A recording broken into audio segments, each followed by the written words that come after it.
So if you guys know the 5 steps of Abraham Hicks is sort of a group of people, spirit world, that talk through Esther Hicks, that come down to tell us what we need to be doing. And at first it sounds like it's really crazy, but anyway, he had some great things to say, or Spirit has some great things to say, or however you want to look at it. Do you ever go into Starbucks and order your coffee exactly the way you want it? I want caramel. I want the caramel to be sugar-free. I want, there's the 3 sizes, tall or whatever. Small, medium, large is even different words there, right? And almond milk, oat milk, cream, so many things that you can get in your coffee. Okay, so you get there and the girl or guy comes up to you and says, "What can I get you?" And you order your coffee. Can you imagine standing there and being like, "Is my coffee ready yet? Is my coffee ready yet? Hold on, wait, is that almond milk? Hold on, is that oat milk? Oh my gosh, are you doing it right? Is it warm? Is it cold? Hey, excuse me, come here. Come here. Okay, I wanted to tell you, I just wanted to make sure that you know that it needs to be almond milk." And you keep pulling this person back and forth. Are you ever going to get that coffee? You're never going to get the coffee. I'm talking about flow here. I'm talking about not using your oars when it's downstream. So just say you're going downstream. Maybe you need a rudder, right? But you don't need your oars. Everybody's like, "Oh my gosh, I gotta..." Good thing is that one of his 5 steps, the first one is living in contrast. Living in contrast. Contrast is black and white, right? Like contrast. Living in between what you want and what you don't want. Living in contrast, staying in, getting closer to things that you don't want. It's a good place to be in things that you don't want, because if you didn't see what you didn't want, you wouldn't know what you wanted. If you didn't see what you didn't want, you won't know what you wanted. So it's a desire builder. So now, from now on, if you go out on a date with somebody and you're just like, "Oh, wow. I like to sit through the whole date and just be like, well, I'm good, because now I understand things that I didn't even think of that I wanted." And no, I'm not good. I mean, when I get home and I'm like, "Oh, man, I was really rooting for that one." But apparently, Abraham Hicks was not rooting for that one, or something. So you get likes and you get your don't likes. And that's how you get them, is by living in the contrast. Amazing, right? Who'da thunk? So that's just going out to get your coffee instead of ordering in. We all hear, you can save so much money if you just stop getting those expensive coffees. But, just get out in the world so you can have your contrast, so you can be living in the contrast and you can think, what are my desires? Then you pick what you want. And if you listen to Stevie Nicks, pick your life and then just pray. Which song is that? Maybe Gold Dust Woman. But number 2, the automatic response. Nervous system sends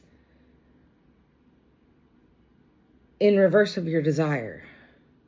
The automatic response of what the universe sends in reverse of your desire. So instead of keep looking at this, living in the contrast, as when you come across something that you don't desire, as, "Oh my God, why is this always happening to me?" Maybe it's because it keeps on happening to you because your unconscious is sending you the request. Like, "Yes, we told you don't like this. Get away from it." Get away from it. Walk away from it. Sail away from it. Don't. With the oars. Be in your non-resistance. It's the easy way. So be in your non-resistance is number 3. Be in your non-resistance. Start feeling the nervous system showing you the reverse of your desire with the automatic response internally. You have to be in your non-resistance. Figure out how to go be in your non-resistance. God, I hate my job. You're saying, oh, Cheryl, I hate my job. It sucks. But I don't have a choice because I have to be there, because I have to feed. There's 15,000 other ways that you could be getting your abundance and your income. And let me tell you, do not quit your job. You have to sit and you have to think and you have to go down with the flow and do all that stuff before you quit a job. But I'm telling you, if you're living in this way, money just comes easier. It's more abundant. It's more attractive. It's attracting money. And there's a flow to money. And we're all trying to master it, right? So, my yoke is easy is in the Bible. So if you subscribe, whatever you subscribe to, well, in the Bible, it says, my yoke is easy. We're the ones making it hard. It's us versus us. How nuts is that? And that's what you come to the conclusion of all the time. Creates a little bit of anxiety, but we're choosing joy, right? So every time you feel that nervous response, we choose the joy. What's the joy? I need to be at this appointment. I'm stuck in traffic. The traffic's driving me nuts. You know what? I'm going to pull over and get a tea. I'm going to be 10 minutes late to this meeting. And you know what? They're going to be okay with it because they have to. Maybe you're building resistance for them that they're going to have to learn to deal with. And this is what I don't like. I don't like that I put this kind of pressure on people to tell them that they have to be here at a certain time because life happens. Try to be on time, though. Being early is always nice. Leave earlier. There you go.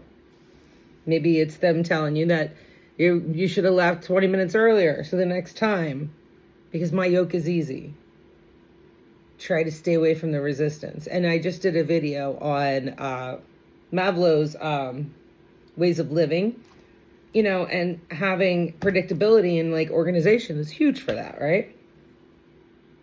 Number 4, experience more contrast. Experience more pain, would you? Get out there. Experience the pain. Experience the pain body, Eckhart Tolle. And then get the hell out of it. If you're going through hell, keep on moving. Don't stop now. You might get out before the devil even knows you're there. Like, that's what these people are talking about. Because my yoke is easy. Experience more contrast. Get out of there and experience it. You don't want, so you keep looking at what you don't want, so you keep your desire fresh. So you keep your desire fresh. I made that up. That was me. That wasn't Abraham Hicks. Anyway. Number 5, then the mastery of the process. Okay, so there isn't any sitting in the stew. Sitting in the stew. I talk about maybe once or twice a horse, right? And they're in a stall. Actually, we have one on the way to school that we pass all the time. And I'm like, what a beautiful horse she's brown and it has like blonde as like the mane and tail. And it's like really blonde. It's even lighter than this. And she's just gorgeous. She just stands there. And I'm like, she just stands there saying, I'm so pretty, I'm so pretty. And my daughter said, no, I talked to the owner. She was a rescue. She was stuck in a box, like in a stall, not well taken care of. They found her all skinny, standing in her own, You're not in a box and you're not chained up.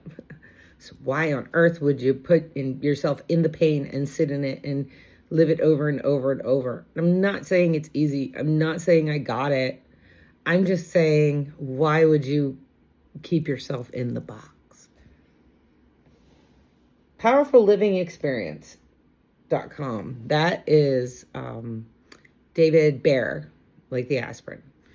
David Bear has a workbook on this stuff. I also have a couple workbooks on my Epic Cloud or Epic Agents. So when you go to order your Starbucks, you just want to tell the person and you want to let them go ahead and do their job. You don't want to impede their progress. You don't want to impede their progress. It's a flow thing. It's a channeling thing. It's a zone thing. It's a zone thing in music. It's a zone thing in athletics. It's a zone thing for artists. I'm in the vibe. It's a vibe thing. But I was thinking that this was a really good way of, again, trying to reiterate that we just shouldn't be standing in our own, we just shouldn't. Everything should be kind of amazing. Now, I'm not going to say you're not going to get pushback. I do this and I just love, I say sometimes that I don't enjoy people, but boy, I really do. Like,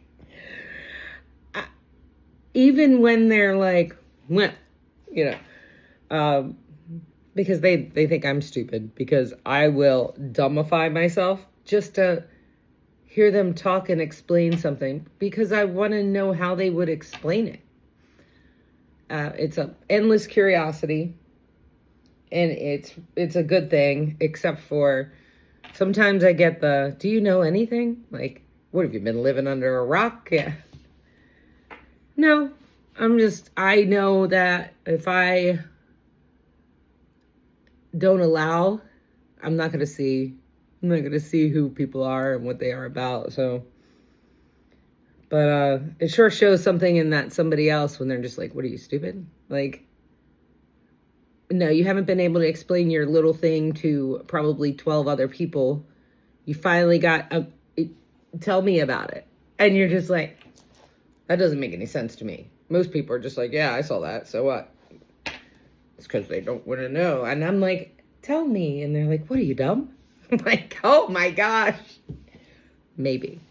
And so just like the guy who has the farm, and he was like, his horse ran away. And all his neighbors came over and said, your horse ran away. You should be so sad.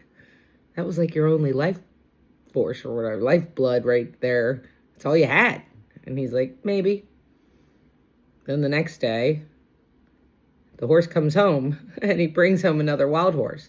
The neighbors all come over. Oh, you've got 2 horses now. How lucky are you? He's like, maybe. And then his kid goes out and he jumps on the horse, the wild horse, to try to tame him. And he gets thrown from the horse and breaks his leg. And all the neighbors come over. Oh my gosh, your only son, your only helper, has a broken leg and can't help you. That's awful. He's like, maybe. And they probably think he's so stupid, right? But then the army comes walking through the neighborhood and picks out all the boys to go to the front line for the war that they're in. And all those boys died, except for his son, who had the broken leg, sitting at home. Well, all the neighbors came over. Said, you're such a lucky guy. You still have your son. And he goes, maybe. Have a good one.